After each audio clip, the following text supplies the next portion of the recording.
এত মানুষের সামনে তুমি কত বড় নির্লজ্জ হইলা, কত বড় বেহায়া হলে একটা নারী, সে এত জনসম্মুখে দাঁড়াইয়া সিগারেট পান করে নিজেও তুমি একটা ধ্বংসাত্মক কাজ করলা। এদেশের মুসলিম উম্মার কলিজার ভিতরে, হৃদয়ের ভিতরে তুমি আঘাত দিয়েছ।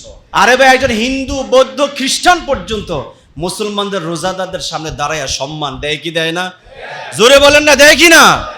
একটা হিন্দু বাংলাদেশে এই কাজটা করলো না, আর তুমি একটা নারী এই কাজটা করলা, সিনা টান দিয়ে তুমি দেখাচ্ছ। হ্যাঁ, তোমার ব্যাপারে তো আল্লাহ তাআলা বলেছেন জাহান্নামে আগুনে তোমাকে নিক্ষেপ করা হবে। তোমার নিক্ষেপ করে শুধু জ্বালবে এমনটা নয়, তোমাকে লাকড়ি বানাবে অন্য জাহান্নামীদেরকে জ্বালানোর জন্য। তাহলে রোজা রেখা যদি কেউ সিগারেট খায়, তার রোজা থাকবে তো? কি বলে, থাকবে রোজা? এখন তো এক মিশন বের হয়েছে, নারীবাদী আন্দোলন। হ্যাঁ, এখন রমজান মাসে এখন ওপেন প্ল্যাটফর্মে দাঁড়ায়া সিগারেট ধূমপান করে স্বাধীনতা প্রকাশ করছেন। হ্যাঁ, তিনি খাইতে পারবেন, যে কোনো সময় খেতে পারবেন, তাকে বাধা দেওয়ার কে আছে? কি বলেন, দেখেন না এই ভিডিও আপনারা? এটা কি ছেলে না মেয়ে? সবাই বলেন, ছেলে না মেয়ে? ধূমপান করে প্রমাণ করতেছেন যে আমি টাটকা মুসলমান, এরকম কিছু।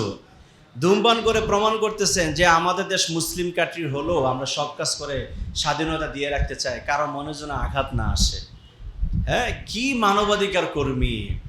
অন্যের জন্য তার কি দয়া আর দরদ! কি স্বরাষ্ট্র উপদেষ্টা কি কথা বলেছে, এই জন্য তার শরীরের ভিতরে আগুন লেগে গেছে। এখানে ওপেন রাস্তাঘাটে নেইমা সিগারেট টাইনা প্রকাশ করতেছে, স্বাধীন চেতা নারী। হ্যাঁ, আমি একজন স্বাধীনতার কর্মী, ধূমপান করা আমার স্বাধীনতা রয়েছে, কে আমাকে বাধা দিতে পারে? আপনি যদি রাস্তাঘাটে যদি চরিত্রহীন কাজ করেন, আপনার কেউ বাধা দিল না, তাই বলে কি আপনি খুব ভালো কাজ করলেন? বলেন না সবাই, ভালো কাজ করলেন? আচ্ছা, কোনো ব্যক্তি যদি আপনার নিয়ে কোনো কথা বললো, আপনি কি স্বেচ্ছায় যে আগুনে ঝাঁপ দিবেন? কি বলেন, ঝাঁপ দিবেন? আপনি দিবেন? কারণ মানুষ এখন খুব ট্যালেন্ট, খুব সচেতন। আপনি একটা কথা বলেছেন, খুব আক্রমণাত্মক কথা বলেছেন, মানুষ এখন চিন্তা করে এই জবাবটা এখন দেওয়া যাবে কি যাবে না। যদি জবাবটা দিতে গেলে যদি কোনো বড় রকম ঝামেলা হয়, তাহলে কথার কষ্টটা মানুষ বহন করে, সহ্য করে, পরবর্তী ঝামেলা এড়ানোর জন্য, পরবর্তী ঝামেলা থেকে বাঁচার জন্য। কি বলেন, করে না মানুষ এরকম? তাহলে কে কি কথা বললো, এই কথাটা শুনে তুমি রাস্তায় এসে ওপেন ধূমপান করে রোজা ভেঙ্গে মানুষকে তুমি আহ্বান করতেছো, আসো আমার পাশে এসে দাঁড়াও। কি হয়েছে? সিনা টান দিয়া দাঁড়ায় বলতেছে, কি হয়েছে? ধূমপান করলে আর কি সমস্যা হবে? অত অসুবিধার কিছু না। আসলে তো অসুবিধার কিছু না। এখানে পৃথিবীর মানুষ কি বলবো আপনাকে, বলাতে কিছু নেই। বাংলাদেশে আইন আছে, সংবিধান আছে, ওপেন ধূমপান করলে 300 টাকা জরিমানা আছে না একটা আইন? এখানে ওইটা স্মরণ করে দিয়েছেন। কেন স্মরণ করে দেওয়া হলো? সাংবিধানিক অধিকার, সাংবিধানিক নিয়ম বিধি কেন বলা হলো? এই জন্য আমাদেরকে আন্দোলন করতে হবে। রাস্তাঘাটে আমরা নেমে গিয়েছি। প্রিয় ভাইয়েরা, আচ্ছা আপনারা বলেন তো, রোজা ভাঙ্গা না ভাঙ্গা এটা একমাত্র আপনার উপরেই তো নির্ভর করে। কি বলেন, করে কিনা? এখন আমরা এখানে সবাই বসে আছি, যদি আপনি এখানে থেকে যদি কিছু পান করেন, আমার কি সামর্থ্য আছে লাঠি দিয়ে পিটা দেওয়ার? আমার কি কোনো সামর্থ্য আছে আপনাকে অ্যারেস্ট করা, জুলুম করা? আমার কোনো অধিকার নাই, কারণ আপনি একটা স্বাধীন চেতা মানুষ। আল্লাহ নিজে আপনার স্বাধীন করে দিয়েছেন। আল্লাহ বলেন তুমি ডান দিকে যেতে পারো, বামেও তুমি যেতে পারো, দোনো সাইড, দোনো দিক অবলম্বন করে তোমার সামর্থ্য রয়েছে। কিন্তু তুমি মানুষটা রুচিশীল না কুরুচিশীল, এটা কিন্তু প্রমাণ করার বিষয় রয়েছে। ঠিক কিনা বলেন? ধূমপান করা এমনিই তো এটা শারীরিকভাবে একটা ক্ষতিকর একটা জিনিস। ধূমপান দেখুন, বক্সের উপরে লেখা আছে ধূমপান স্বাস্থ্যের জন্য ক্ষতিকর। ধূমপান মৃত্যু ঝুঁকি বাড়ায়। এরপরে একটা মানে একটা হৃদয় সেখানে আট করা আছে, এটার ভিতরে সিগারেটটা দেওয়ার পরে এই অন্তরটা কেমনে মরে যাচ্ছে, অন্তরটা কেমনে নষ্ট হয়ে যাচ্ছে, ধূমপান কেমনে মানুষের ক্যান্সারের দিকে ধাবিত করে, সব কথা কিন্তু এই বিড়ি আর সিগারেটের গায়ের উপরে, প্যাকেটের উপরে কি বলে লেখা আছে কিনা। মানে যিনি এটা বানাইছেন উনি নিজেকে সেভ করে ফেলেন যে এটার জন্য আমি দায়ী না, এটার জন্য যে তোমরা যদি কোনো সমস্যা পড়ে যেন আমারও দোষারোপ করতে পারবা না, আমি কিন্তু এই অকামের কুকামের সাথে জড়িত না। তুমি খাইলে তোমারটা বিষয়। আল্লাহ নিজে বলছেন। আমি এর আগে একদিন বলেছিলাম ধূমপান করা হারাম, ধূমপান করা হারাম। আমি প্রান্তিক শব্দটা ব্যবহার করার আগে আমি কোরআনে আল্লাহ তাআলার ওই আয়াতটাকে আপনাদের সামনে প্লেস করতে চাই। আল্লাহ বলছেন, ওয়ালা তুলকু বিআইদিকুম ইলা তাহলুকা, আল্লাহ বলছেন তোমরা স্বেচ্ছায় নিজেদেরকে ধ্বংসের দিকে ঠেলে দিও না। কোথায় ঠেলে দিও না? ধ্বংসের দিকে ঠেলে দিও না। তাহলে ধূমপান করার যে বক্স, যে প্যাকেট, তার উপরে লেখা আছে ধূমপান করলে মৃত্যু ঝুঁকি বাড়ায়, ধূমপান করলে ক্যান্সার রোগের সম্ভাবনা রয়েছে, ধূমপান করলে অসুস্থ হয়ে যাওয়ার সম্ভাবনা আছে। সবগুলো এখানে লেখা, জেনে শুনেও কি কেউ বিষ খাবে? জোরে বলেন না সবাই। আপনারা যদি বিষ দেওয়া হয় আপনি খাবেন? খাবেন না। সারা বাংলাদেশ এটা একটা মুসলিম অধ্যুষিত একটা কান্ট্রি। আমরা বলবো না এটা ইসলামিক কান্ট্রি, কারণ ইসলামিক কান্ট্রি আর মুসলিম অধ্যুষিত কান্ট্রির মধ্যে কিন্তু অনেক পার্থক্য রয়েছে। ইসলামিক কান্ট্রি হলো যেটা শাসক মুসলিম হবেন, এবং মুসলিম হইলেই হবে না, বাম মুসলিম হইলে হবে না। আবার সেই মুসলিমটা হবে কেমন?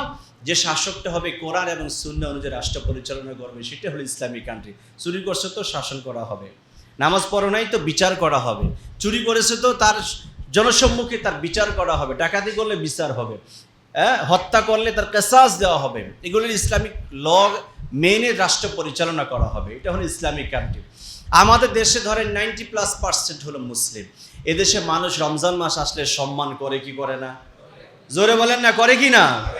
এদেশের মানুষ অন্যান্য 11টা মাসে টুপি মাথায় দেখ চাই না দেখ, জায়নামাজটা হাতে নেক চাই না নেক, মসজিদে আসুক চাই না আসুক, কিন্তু রমজান একটা মাসে আলাদা একটা সাজ রব প্রিপারেশন কিন্তু এদেশের মুসলিম উম্মার আছে কি নাই? জোরে বলেন না, আছে কি না? এত মানুষের সামনে তুমি কত বড় নির্লজ্জ হইলা, কত বড় বেহায়া হলে একটা নারী, সে এত জনসম্মুখে দাঁড়াইয়া সিগারেট পান করে নিজেও তুমি একটা ধ্বংসাত্মক কাজ করলা।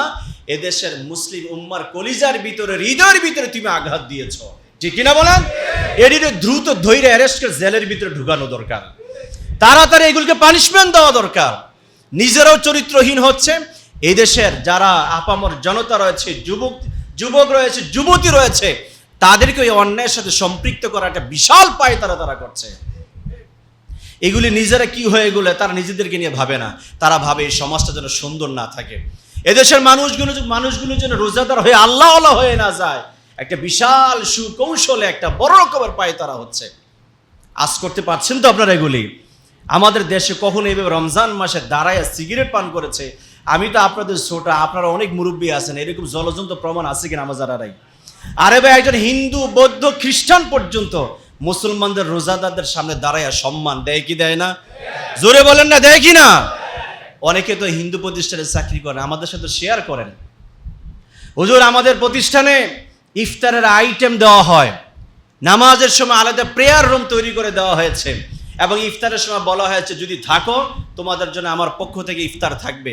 আবার এমনও হিন্দু প্রতিষ্ঠান আছে যারা ইফতার বক্স তাদের এমপ্লয়িদের কাছে তারা দিয়ে দেন, অথবা আলাদা ডোনেট করে থাকেন। একটা হিন্দু রোজাদারের সম্মান বুঝলো, আর তুমি মুসলমানের ঘরে জন্ম নিলা, তুমি এটা বুঝলা না, তার মানে বোঝা গেল তোমার জন্মের ভিতরে ঝামেলা রয়েছে। তোমার জন্ম পৃথিবীতে হওয়াটা, বিশেষ করে বাংলাদেশে হওয়া, এটা তোমার জন্য দূষণীয় হয়েছে। তুমি কেন আমেরিকা গেলা না? আমেরিকাও তো এই কাজ হয় না, লন্ডনও তো এই কাজ হয় না। আমরা তো দেখেছি বারাক হোসেন ওবামা রোজাদারদের সম্মানে প্রথম দিন ইফতারের আয়োজন করেছে কিনা? কি বলেন, করে না? সারা বিশ্বে আপামর জনতা মুসলিম উম্মার জন্য তারা কাঁদে। আমরাও তো অন্য ধর্মকে কখনো কটাক্ষ করি না, আমরা তো কখনো অন্য ধর্মের উপাসনালয়কে আমরা আঘাত করি না। একটা হিন্দু বাংলাদেশে এই কাজটা করলো না, আর তুমি একটা নারী এই কাজটা করলা, সিনা টান দিয়ে তুমি দেখাচ্ছ। তোমার ব্যাপারে তো আল্লাহ তাআলা বলেছেন জাহান্নামে আগুনে তোমাকে নিক্ষেপ করা হবে। তোমারে নিক্ষেপ করে শুধু জ্বালবে এমনটা নয়, তোমাকে লাকড়ি বানাবে অন্য জাহান্নামীদেরকে জ্বালানোর জন্য। নাউজুবিল্লাহ বলেন। একটা হলো লাকড়ি হয়ে, আপনারা জানেন লাকড়ি যখন জ্বালায়, জ্বলতে না চাইলে তুষ দেওয়া হয়, এটাও যদি না জ্বলে তখন কেরোসিন ঢালা হয়। কি বলেন, ঠিক না? কেন দেওয়া হয়? যাতে করে উপরের যে অংশটিকে বার্ন করা হবে, পোড়া হবে, এটা যেন তাড়াতাড়ি যেন পুড়ে, পাতিলটা যেন উত্তপ্ত হয়। তোমাকে দিয়ে জাহান্নামের যেই অংশটা, জাহান্নামের যে জায়গাটা, তোমাকে দিয়ে ওই জাহান্নামটাকে উত্তপ্ত করা হবে। নাউজুবিল্লাহ বলেন। এমন কুলাঙ্গার সন্তান আমাদের দেশে আছে, আল্লাহ হেফাজত করুক, সবাই পড়ি আমিন।